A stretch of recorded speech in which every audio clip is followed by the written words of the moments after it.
मोदी सरकार के तीसरे कार्यकाल का पहला बजट पेश हो चुका है। वहीं कांग्रेस का कहना है कि बजट में हरियाणा का एक बार फिर भी जिक्र नहीं किया गया। इस पर हरियाणा के लोक निर्माण मंत्री बनवारी लाल ने नेटवर्क 10 से खास बातचीत में कहा कि बजट में हर वर्ग का ध्यान रखा गया। आइए आपको सुनाते हैं। तीसरे कार्यकाल का पहला बजट बीते कल पेश हो चुका है। मिली जुली प्रतिक्रिया इसमें सामने देखने को मिल रही है। वहीं विपक्ष की बात करें तो लगातार केंद्र सरकार पर निशाना साधा जा रहा है।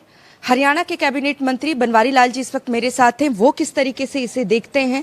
सर, विपक्ष लगातार कह रहा है कि एक बार भी बजट में हरियाणा का नाम नहीं लिया गया, हरियाणा की अनदेखी हुई है। आपका क्या मानना है? देखो, ये बहुत ही संतुलित बजट है और इसके अंदर जो देश के प्रधानमंत्री जी की जो सोच है विकसित भारत की, उस विकसित भारत को आगे बढ़ाने में एक अहम भूमिका ये बजट निभाएगा। और इस बजट को युवाओं के लिए, महिलाओं के लिए, किसानों के लिए और गरीबों के लिए इसके अंदर विशेष ध्यान रखा गया है। और जो एमएसएमई है उसके अंदर भी जो लोन की लिमिट थी उसको 10 लाख से 20 लाख किया गया है और बिना गारंटी के लोन दिया जाएगा। और कम से लगभग 3 करोड़ ग्रामीण और शहरी आवास योजना के लिए भी इसमें प्रावधान रखा गया है। तो ये एक युवाओं को रोजगार के लिए भी इसके अंदर पैसा रखा गया है कि अगले 5 साल के अंदर 2 लाख करोड़ के लगभग शायद पैसा रखा गया है ताकि अगले 5 साल में युवाओं को रोजगार मिले।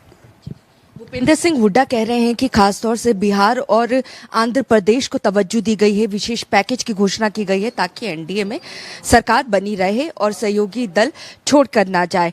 हरियाणा में विधानसभा चुनाव है, इसका खामियाजा भारतीय जनता पार्टी को इस वजह से भुगतना पड़ेगा। आप क्या सोचते हैं? देखो, सभी प्रदेशों का इसमें ध्यान रखा गया है। ऐसा नहीं कि बिहार और इसका आंध्र प्रदेश का ही ध्यान रखा गया है। और कभी किसी प्रदेश को ज़्यादा बजट दे दिया जाता है, कभी किसी को।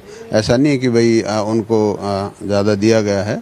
और सभी को साथ लेकर के सबका साथ सबका विकास की जो भारतीय जनता पार्टी की नीति है उस हिसाब से ये बजट दिया गया है। हरियाणा के लिहाज से कैसे देखते हैं सर? देखो, हरियाणा में भी जितनी भी हमारी केंद्र सरकार की योजनाएं हैं उनका लाभ लगातार मिलता रहेगा। और जिस तरह से गरीबों के लिए घर बनाने के लिए है या जल जीवन मिशन के तहत योजनाएं चल रही हैं, इन सब का पैसा इसके अंदर मिलता रहेगा। कई किसान संगठन सामने आए हैं। उनका कहना है कि हम इस बजट को सिरे से नकारते हैं क्योंकि एमएसपी की कानूनी गारंटी देने की हम मांग कर रहे थे, कर्ज माफी हो इसकी मांग कर रहे थे। उम्मीद ये जताई जा रही कि किसान सम्मान निधि की राशि बढ़ाई जाएगी, ऐसा भी नहीं हुआ।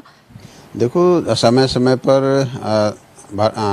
देश की सरकार, माननीय नरेंद्र भाई मोदी जी की सरकार, किसानों का जो एमएसपी का रेट है बढ़ाती रहती है और उसका जो 50% उसको जो मूल्य है वो अधिक मिले, इसका प्रावधान इसके अंदर किया गया है।